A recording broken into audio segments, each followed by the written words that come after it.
बिस्मिल्लाहिर्रहमानिर्रहीम। अस्सलाम वालेकुम viewers and welcome to my टुमी लाइब्रेरी चैनल। व्यूअर्स, इस लेक्चर नंबर 3 में ग्राफिक्स सिस्टम को समझना स्टार्ट करेंगे। यहाँ से कंप्यूटर ग्राफिक्स की मेन डिस्कशन स्टार्ट होंगी।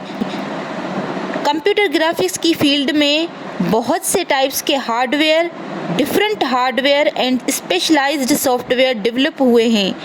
पहले जो इसेंशियल हार्डवेयर हैं उसको कवर करते जाएंगे, हर एक की वर्किंग को समझेंगे और समझेंगे कि ग्राफिक्स सिस्टम के डिस्प्ले डिवाइसेस कैसे बनते हैं। ओके, ग्राफिक्स सिस्टम में वीडियो डिस्प्ले डिवाइसेस से स्टार्ट करते हैं। मीन्स वीडियो को कैसे रिप्रेजेंट किया जाता है और कैसे डिस्प्ले किया जाता है। और इसमें सबसे पहले CRT कैथोड रे ट्यूब्स, जिसको RCRT कहते हैं, रिफ्रेश कैथोड रे ट्यूब्स, उसको समझेंगे, उसका स्ट्रक्चर देखेंगे और CRT को रिफ्रेश कैथोड रे ट्यूब क्यों कहा जाता है इसको भी समझेंगे। Okay, so let's begin. अब देखें RCRT के स्ट्रक्चर के अंदर कौन कौन से पार्ट्स हैं। इंटरनल स्ट्रक्चर ऑफ CRT को समझने के लिए ये दो डायग्राम्स देखें। पहले फर्स्ट वाली डायग्राम देखें एंड समझें।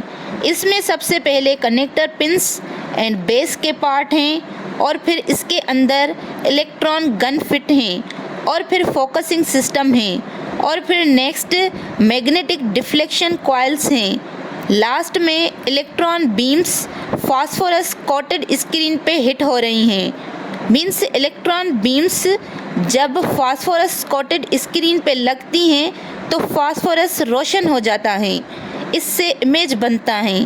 अब एक एक पार्ट को समझें। फर्स्ट, कनेक्टर पिंस बोर्ड के साथ कनेक्ट होते हैं। नेक्स्ट, इलेक्ट्रॉन गन का फंक्शन है कि इसके अंदर इम्पोर्टेंट पार्ट कैथोड हैं और कैथोड को एक फिलामेंट के थ्रू हीट किया जाता है और उस हीट से कैथोड से इलेक्ट्रॉन रिलीज होते हैं और उन इलेक्ट्रॉन को फोकसिंग सिस्टम फोकस करता है। बिकॉज बहुत नेगेटिव चार्ज पार्टिकल्स हैं, सो फोकस करने के लिए फोकसिंग सिस्टम है।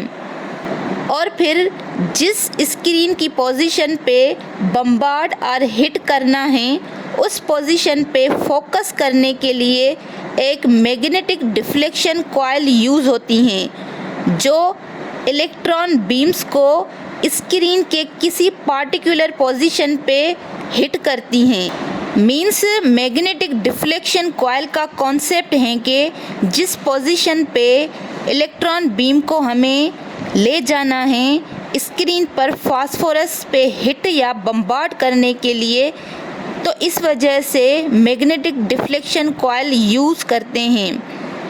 एंड इन मैग्नेटिक कॉइल का स्ट्रक्चर जिसके अंदर ये सारे पार्ट्स हैं, इनको इन्वेलप कहते हैं। इस इन्वेलप के ऑल डायरेक्शन में दो पेयर लगते हैं मैग्नेटिक डिफ्लेक्शन कॉइल के और इनमें से जब करंट पास होता है तो इनकी मैग्नेटिक फील्ड जो हैं उसको यूज़ किया जाता है इलेक्ट्रॉन बीम को अपनी मर्ज़ी की पोजीशन पे हिट या बम्बार्ड करने के लिए।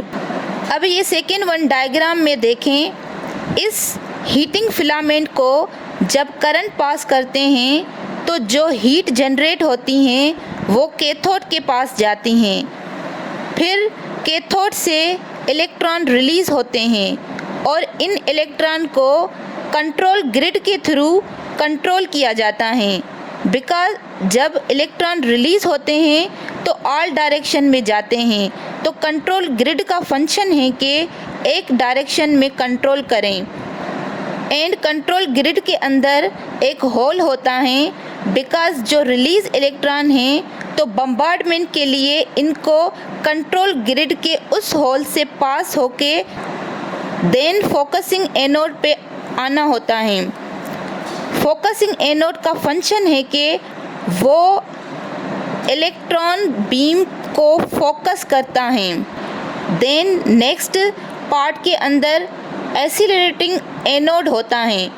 इसका फंक्शन है कि सेम इलेक्ट्रॉन बीम को स्पीड अप करता है अकॉर्डिंग टू डिज़ायर एक्सीलरेशन, और फिर एक्सीलरेटेड बीम को फास्फोरस स्क्रीन पर बम्बार्ड और हिट करके इमेज बनता है, राइट। नेक्स्ट, अब इस डायग्राम से डिटेल में समझते हैं। यहाँ पे देखें, हीटिंग फिलामेंट से जब करंट पास होता है तो हीट जनरेट होती है। उस हीट से कैथोड से इलेक्ट्रॉन रिलीज़ होते हैं और ये इलेक्ट्रॉन कंट्रोल ग्रिड से पास होते हुए फोकसिंग सिस्टम के पास जाते हैं और फोकसिंग सिस्टम इसको डिफ्लेक्शन कॉइल की हेल्प से डिज़ायर्ड पोजीशन ऑफ स्क्रीन पर बम्बार्ड और हिट करने में हेल्प करता है।